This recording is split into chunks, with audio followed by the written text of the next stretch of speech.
then I message ko for all the senators, especially to Chief Escudero, kasi siya yung ano namin sa, I was grow up in Sorsogon, yun yung hometown ko, which is yung hometown din ni Senator Chief Escudero. So kung ano yung pagmamahal mo sa mga taga Sorsogon, sa mga taga Bicol, sana ganun din yung pagmamahal mo sa buong Pilipinas, sa buong pamilya, kasi ang family is a unit of a society. So we need to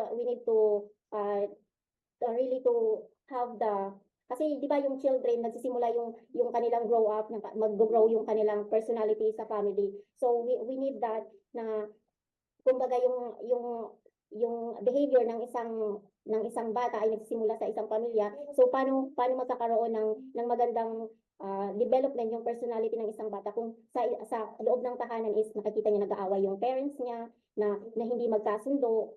So magkaroon ng apekto yun sa kaisipan ng isang bata pag nakikita niya na ganun yung sitwasyon sa loob ng bahay nila. So I pray and sana magkaroon pa ng time na kumbaga pakinggan ang boses natin as a solo parent, as sa mga taong need ng divorce na ito, na mapakinggan ni Senator Chis Escudero ang ating mga hinaing na kailangan natin to, kasi sinasabi nila ang divorce is an easy way out, kasi pag ayaw mo na madali lang. So it's not about that, kasi meron din namang mga process like annulment na you need to do this, to do that. So it's a process as well. Ang kaibahan lang is ang annulment is very expensive, and then ang divorce is less expensive. And then, but at the same time, parehas pa rin sila ng process. So, Senator Chis, you know, na napaka-expensive ng annulment, you go through on that process, kasi nagkaroon ka na ng wife before, and then you get annulment. So, alam mo na po na very, very expensive talaga ang mag-file ng annulment, and it's not for everyone, kasi hindi lahat kaya magbayad ng lawyer para mag-file ng annulment. So, you know, hindi naman namin aabusuhin ang pagkakaroon ng divorce dito sa Pilipinas.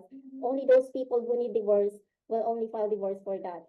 Hindi naman namin sasayangin, or hindi naman namin aabusuhin yung divorce kasi meron ng divorce sa Pilipinas is okay lang, na is easy to way out. Hindi po ganun. So sana mapakinggan mo po ang aming mga hinaing, lalo na po sa mga taga Bicol. Marami po kami diyang solo parents, at marami din po nangangailangan at mga abused women sa Bicol region. So, yun po. At sa lahat po ng mga senators na anti-divorce, sana po, bigyan niyo po kami ng pagkakataon na mapakinggan ang aming mga hinaing, ang aming boses, para po sa amin po na magkaroon ng kalayaan para sa panibagong naming tatahaking landas. Because this is not really, we want to our lives, we want to save our freedom, our life, and we need to reinstitute divorce.